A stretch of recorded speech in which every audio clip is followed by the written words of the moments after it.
5 जून साल 2024 अमेरिका के Cape Canaveral space force station से Boeing crew flight test mission का एक रॉकेट लॉन्च होता है। Ignition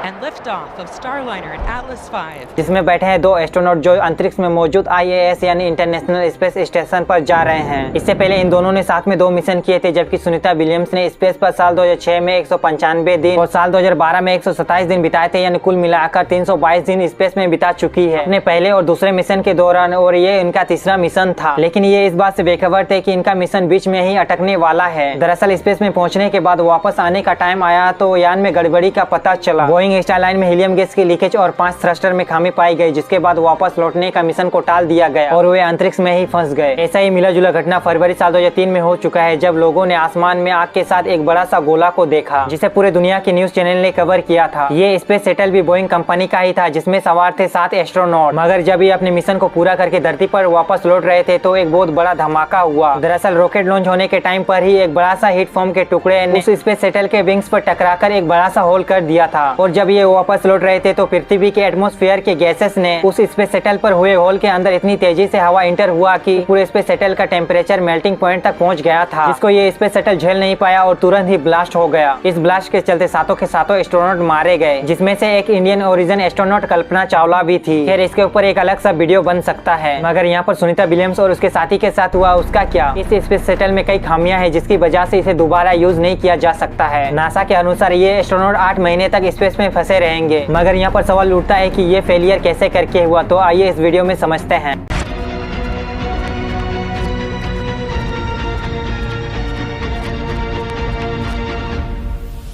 सुनीता विलियम्स का जन्म 19 सितंबर 1965 को अमेरिका के ओहायो के यूक्लैंड में हुआ था। उनके पिता दीपक पांड्या गुजरात के मेहसाना जिले के एक भारतीय अमेरिकी यूरोनाटॉमिक्स थे, जो अमेरिका में एक डॉक्टर थे, जिसकी मौत साल 2020 में हो गई है। जबकि उनकी मां उर्सुलाइन बोनी पांड्या एक स्लोवेनियाई अमेरिकी थी और सुनीता उनकी सबसे छोटी बेटी है। सुनीता को ही बचपन से ही पानी के नीचे मौजूद दुनिया काफी ज्यादा पसंद थी और वे गोताखोर बनने के बाद इसे तलाशने की सपना देखा करती थी। हालांकि जैसे जैसे बड़ी हो गई उसकी एक्सप्रेशन अलग अलग चीजों पर मुड़ती गई और उसे उड़ान और विमानों पर काफी ज्यादा इंटरेस्ट आने लगा, जिसके बाद उसने हेलीकॉप्टर पायलट के रूप में करियर बनाने का फैसला किया। खैर, सुनीता विलियम्स ने 1983 को नीडहम हाई स्कूल से ग्रेजुएट डिग्री हासिल की। उसके बाद साल 1987 से यूनाइटेड स्टेट नेवल एकेडमी से बैचलर ऑफ साइंस और फिजिकल साइंस से डिग्री प्राप्त कर ली। उसी साल उसे नौसेना में फ्लैग बेरर के रूप में अपॉइंटमेंट किया गया। नेवल कोस्टल सिस्टम कमांड में 6 महीने टेम्पोररी असाइनमेंट के बाद उसे बेसिक ड्राइवर ऑफिसर से नॉमिनेट किया गया और फिर साल 1995 में फ्लोरिडा इंस्टीट्यूट ऑफ टेक्नोलॉजी से इंजीनियरिंग करने के बाद मास्टर ऑफ साइंस की डिग्री प्राप्त कर लेती है। उसी साल दिसंबर 1995 में वह रोटरी विंग विभाग में कोच और स्कूल के सुरक्षा अधिकारी के रूप में नौसेना परीक्षण पायलट स्कूल में वापस चली गई। यहाँ पर उसने कई सारे लड़ाकू विमान तक उड़ाए। इसके बाद ही इसे एयरक्राफ्ट ऑपरेटर और हायर ईयर बॉक्स में USS साइपन में नियुक्त किया गया। इसके 3 साल बाद ही 1998 में इसे पूरी तरह से सहायक में तैनात किया गया, जब उसे नासा द्वारा अंतरिक्ष यात्री प्रोग्राम में चुना गया। उस टाइम तक सुनीता विलियम्स को 30 से ज्यादा विमानों को उड़ाने के साथ साथ 3000 घंटे का अनुभव भी था। सुनीता विलियम्स साल 2017 में नौसेना से रिटायर हुई थी। इससे पहले उन्होंने 9 दिसंबर साल 2006 में स्पेस शटल डिस्कवरी में सवार होकर अपना पहला अंतरिक्ष मिशन किया था, जहां उसे STS 116 पर सवार होकर स्पेस स्टेशन के लिए रवाना किया गया था, ताकि वो एक्सपेडिशन 14 के चालक दल के साथ शामिल हो सके। इसे एक्सपेडिशन 14 को साल 2007 में 15 कर दिया गया था। प्रोजेक्शन के बाद 26 अप्रैल साल 2007 में नासा ने अटलांटिक पर STS 117 मिशन पर विलियम्स को वापस लाने का फैसला किया। हालांकि उसने लोकेज एलेग्रिया के द्वारा स्थापित रिकॉर्ड को नहीं तोड़ पाई थी। हालांकि एक महिला के द्वारा एक लंबे समय तक एकल अंतरिक्ष यान में रहने का रिकॉर्ड बना लिया और 22 जून साल 2007 को धरती पर वापस लौट आई और ये इनका फर्स्ट मिशन था, जिसमें से वे अंतरिक्ष की पहली महिला बन गई जो कि अंतरिक्ष में मैराथन दौड़ लगाई थी। उसके बाद सुनीता विलियम्स ने साल 2012 में अपना दूसरा मिशन को किया था। इन दोनों मिशनों को मिलाकर नासा के अनुसार स्पेस पर उसने 322 दिन बिताए थे, जबकि साल 2006, 2007 और 2012 के इंटरनेशनल स्पेस स्टेशन पर मिशन के दौरान एक महिला के द्वारा सबसे अधिक स्पेस वॉक्स और